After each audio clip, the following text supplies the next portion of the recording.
lumalaban sa mid, oh. Habulin nyo. Defend nyo na yan. Bilis. Matatalo tayo nyan eh. Nasagasaan daw ng langgam. May ganun ba? Excited na ako kumain. Hala, magkikis na sila. Ah! Let's go, guys. Ayan, malapit na. Yes, panalo. Bakit ganun siya tumawa? Grabe, ubos agad. Wala na naman.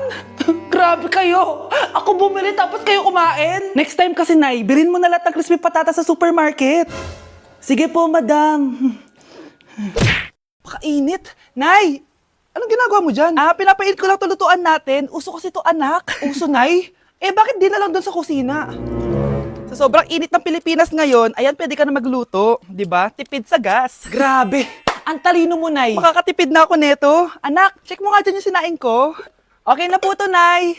Ano ba naman tong batang to? Tanghali na nakahilata pa din. Akala mo siya nagbabayad ng kuryente. A few moments later. Napakainit. Sinagpatay na electric fan. Ang init na nga sa Pilipinas, tapos papatay pa electric fan eh. Tay, ano yan? Ice coffee? Mainit na kape to, anak. Mainit na kape? Ang init na nga sa Pilipinas eh. Ang perfect nga nito, anak eh. Kasi mainit tapos mainit, di ba? Negative times negative equals positive. Perfect nga, Tay. Enjoy. Hala! Late na ako! Ano to? Sinuspindi na ang face-to-face classes sa ilang paaralan sa bansa dahil sa sobrang init. Yes! Makakatulog pa ako ulit! Ay, sa wakas, makakaligo na rin ako.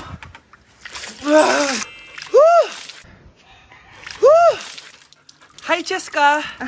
Hi. Alam mo ba kung bakit mainit sa Pilipinas? Bakit? Kasi, hot ako. Pero natabo. Yan, ang init-init na ka sa Pilipinas tapos mag-joke ka pa ng ganyan. Sungit! Guys, double time tayo ha. Mamaya na pasahan neto. Baka bumagsak tayo. Wait lang. Ang hirap kasi mag-isip kapag gutom eh. Tama ba yung narinig ko, anak? Gutom ka? Bakit di mo sinasabi agad? Kung talagang bata ka? Alam mo na ba yung all-new Jollibee app? New Jollibee app? Yes, anak! Nag-explore kasi ako and they have the best prices online. At dahil bago lang yung app, may mga freebies like Peach Mango Pie and Chicken Joy Super Meal pag new user ka. Plus, may free delivery pa. Ang convenient, Nay. Sulit pala ang all-new Jollibee app. Yes, anak! Mas madali na mag-order dito sa new app. In just a few tap, nakapag-order na agad ako. Wow, Nay! Bongga!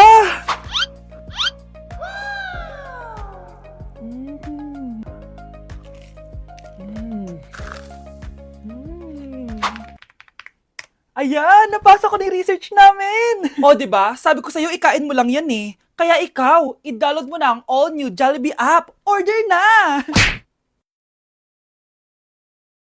Paano yung step na yun? 1. Ha? Oh, Scarlett, anong ginagawa mo? Nay, nagpa-practice po ako. Pangarap ko po kasi sumikat parang mga K-pop. Seryoso ka ba, Scarlett? Sa ganyang itsura mo? Manalamin ka nga. Grabe ka naman, Nay. K-pop, K-pop. Okay, class. Ano ang pangarap niyo sa buhay? Ma'am, gusto ko po maging doktor. Wow, maganda yan. Pagbutihan mo, Samantha. Ikaw, Scarlett. Pangarap ko pong sumikat parang mga K-pop. Seryoso ba si Scarlett? Sa itsura mong yan, hindi ka tatanggapin dun, Scarlett. Gumising ka. Tandaan niya to. Kakainin niya yung mga sinabi niya sa akin. Matutupad ko lahat ng pangarap ko sa tulong ng vitamin C serum ng Garnier. Gawin mo akong fresh at glowing! #hiyangcheck. Sa wakas, matutupad din pangarap kong glow up. Humanda kayo. Mare! Yung anak mo! Nagpa-perform sa TV! Talaga ba, Mare? Ako ay torpe pa noon, pero nagbago na ngayon. Now I have the courage. Sikat na yung anak ko! I have you. Ikaw at ako under the sun. I'm going now that I found the one. Garnier ba't ngayon pa lang? Skin ko ay hiyang-hiyang. Ikaw at ako, we're gonna shine. Nothing can stop us, it's our time. Ready to show that you're the one. Skin ko ay hiyang-hiyang. Go and find your Garnier hiyang. For our last question, ano ang full name ko? Wala naman yun sa lesson ah. Siyempre, dapat alam niyo yung pangalan ko. Dami namang alam nito. Di ko maalala full name niya. Perfect na sana ako eh. Kapag di niyo nasagot sagutan yan, minus 10 kayo sa akin. Aba ma'am, paano naman malalaman yung full name mo? Eh di ka naman nagpakilala sa amin. Ano ka, sikat? Artista? Ang lakas mo mag-minus kapag di nasagutan yung full name mo? Sige nga, ano full name ko? Kapag di mo nasagutan, ma-minus ko yung sweldo mo. Tsaka magagamit ba namin yan kapag nagtrabaho na kami? Di naman, diba? Pakin namin sa full name mo. Grabe, nakakapagod mag-aral. Tara, Bes, road trip tayo. Hindi, arcade na lang. Hindi, Bes, road trip na lang. Arcade! Hep! Away ng away eh. May share ako na bago na sure ako kung saan tayo magkakasundo. Saan naman? Kumain na lang tayo, Bes. Share ko lang kasi sobrang good deal ng Jollibee Meal Savers. Pang everyday go-to meal natin. Bakit? Ano meron? Mag Jollibee Meal Savers tayo. Kasi nandito lahat ng faves natin. Lahat may drinks at kasamang rice or fries. 1-piece burger steak with double rice. 1-piece chicken joy with drinks. At 1 Jolly Spaghetti with fries and drinks. Kaya kahit araw-araw tayo kumain, Bes, busog sulit sarap. Our go-to meal. Ayan, yan yung gusto ko. Kinikrave ko yung burger steak with double rice. Makakatipid na, mabubusog pa tayo. Diba? Kapag cravings mo yung go-to mo, tapos wak sa araw-araw, sulit talaga. Kaya tara na, Bes, gutom na ako. Excited ka masyado. Libre mo ako next week, ha? Sige, Bes, go. Basta, Jollibee Meal Savers, ha? Go! At dahil maraming hindi nakasagot ng full name ko, iibahin ko yung mga tanong. Salamat naman. Number 1, 2 plus 2. Yes, may tamang sagot na ako. Number 2, what is the powerhouse of the cell? Ang dali naman. Makaka-perfect ako. Number 3, ano yung pangalan ng crush ko nung elementary pa ako? Ano na naman yan? Kung nakikinig talaga kayo, alam nyo kung sino yung crush ko. Aba ma'am, akala bang iibahin may mga tanong? Bakit may mga ganyang tanong na naman? Malamang, para makasigurado ako na nakikinig talaga kayo. Wala namang may paki kung sino naging crush mo na elementary ka, ma'am. Wala namang may alam yan eh. Ma'am, alam ko po kasi sino yung crush nyo. Nakikinig po ako sa kwento mo. Buti pa si Michael, nakikinig. Di kagaya ng iba dyan. Sige, perfect ka na, Michael. Yes! Makinig din kasi kayo sa kwento ni ma'am.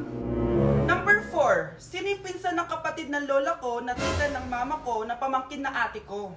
Bagsak na naman ako! Nay, gusto ko daw makilala ng jowa ko. Sige anak, papasukin mo. Sige Nay, babe, pasok ka.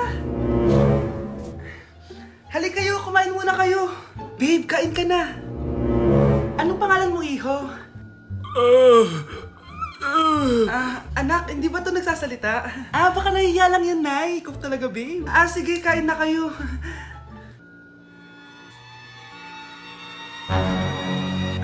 Si Ay lang ako, sige, anak.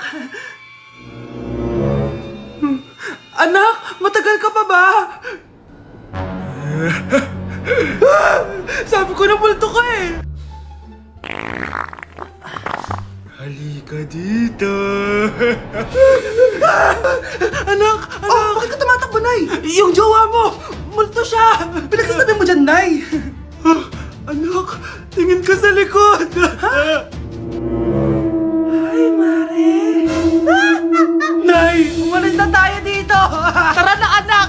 A few moments later. Ang galing natin, Nay! Naloko natin sila! May bago na tayong bahay, anak! Nay! Sino yun? Totoong multo na yun, anak! Umalis na tayo dito! Pag pinaluha mo ang nanay mo, tandaan mo, may kabayaran ang bawat luha niya. Isipin mo ito, noong maliit ka pa, ilang beses ka bang umiyak sa gabi?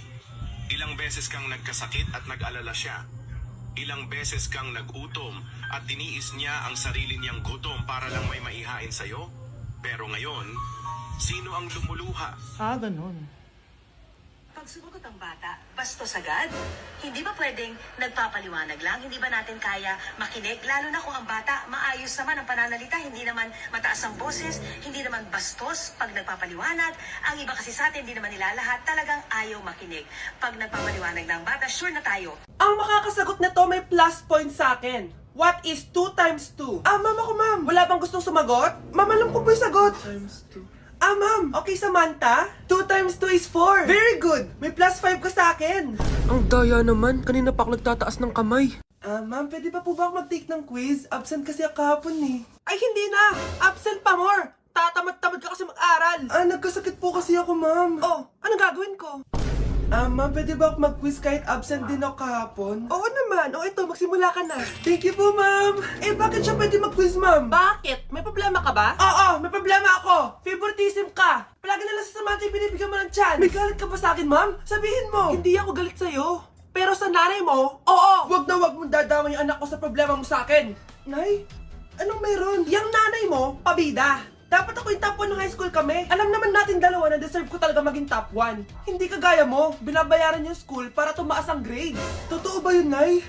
Sinungaling ka! Mana ka naman para sa nanay mo, Samantha. Nga pala, alam na ng principal yung pagiging favoritism mo. Good luck na lang sa'yo, ha?